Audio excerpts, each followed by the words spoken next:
Hello, I'm Yvette Lillensteins, and today I'm here with Jan Leopold, and we make the Leopold Lillensteins team. And we were just chit-chatting about some of the homes that we've worked with in the past. And one of the ones that was my favorite project to work with was in the Three Peaks neighborhoods. Can you tell me a little bit, remind me, how did you get the listing from the owner? Yeah, so that was a developer that I had worked with. I had sold him the lot, and he has his own company, and so he had an inside agent that was marketing that property.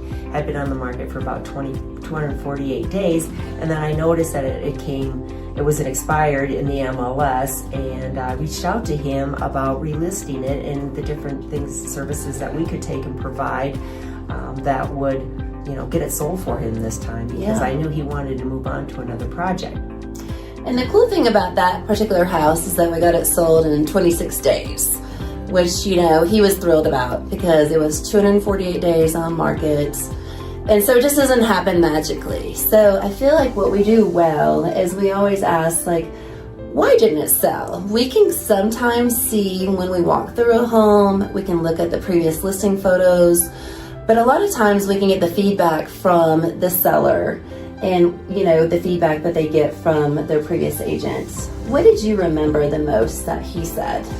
So for that one, a lot of it was privacy because there was a couple homes on each side, and the staging that was done in that home was from a Denver stager, so it was more of an urban feel of motion when you were walking through the house, as opposed to, people, that's why they want to buy in the mountains, is they want to have that mountain feel.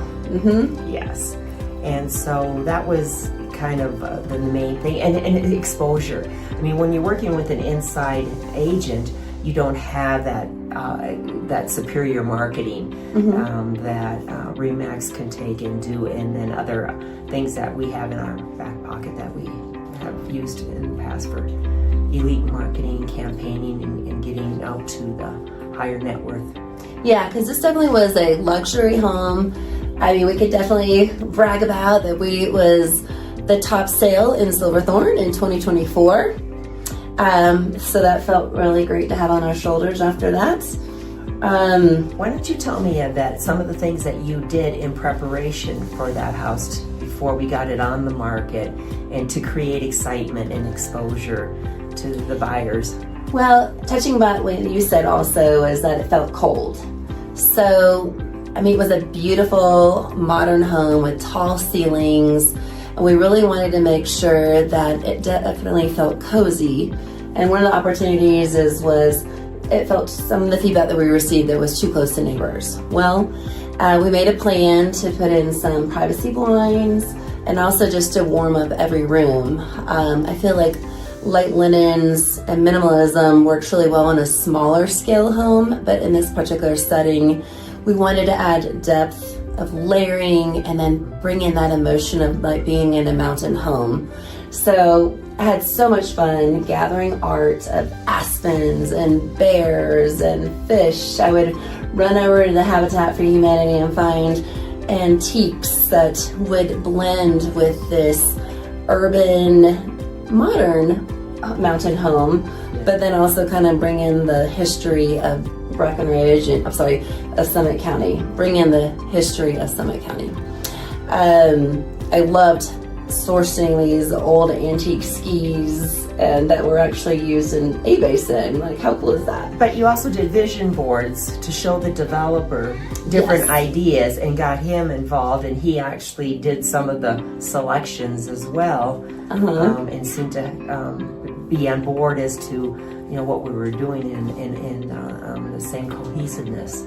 Yeah, actually on some of that, I was actually in Japan on vacation, but I didn't want to make sure that he didn't know about this. So in the early morning before we go out on tour, I would create vision boards, and I would grab different elements, and I would source it from different furniture stores, and we would make a plan for every room, and I would superimpose different art on walls so he can imagine how a person would feel as they walk through it. And the neat part about this, I never met the owner, but we always communicated on text message or email, and a lot of through our pictures.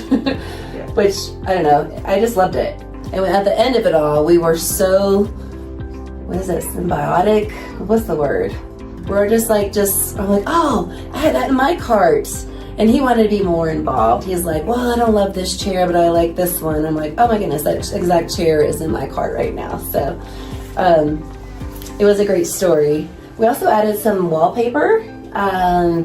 There was a bar area, and the downstairs area just felt very cold. So we added a larger sofa, wallpaper. We wanted to show how the room could be used as a family, how they would entertain. So we put in a shuffleboard table, different games. It was near a golf course, so we layered, nods to golf, fly fishing, all the things that Silverthorne has to offer. And talk about your providers, the people that you work with that you could take and help symbols. I can't really tell everybody that because I'd be like giving out my trade secrets, but yes, I'm armed and ready. I've got some great folks and they're professionals. They can do things correct way. We had a very heavy piece of art for the wall.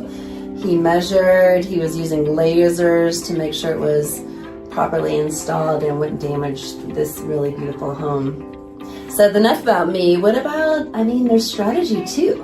When you're getting that house, people think just because you get an offer, our job is over. But that's not the truth. This is where your true skills and business acumen really show forth. So, yeah, working with him, he had a price in mind that he wanted for the property, so it was going back and forth with the buyers.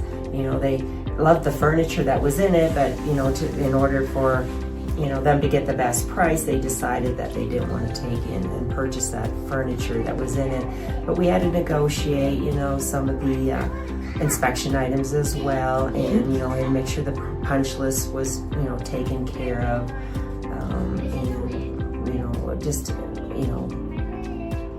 going back and forth with, typical stuff that, the seller definitely, was, I felt in control of this, and got the highest price for, at that time for his home. And even though we had to pack up the furniture, you know what? He's going to be building another one, and it's just going to go directly and hopefully create that same emotion. Yes. All right, so if you'd like to come and have another chat with us, we'd love to discuss your home and how we can get it from the expired list to sold. Again, I'm Yvette Lowensteins, and I'm Jan Leopold.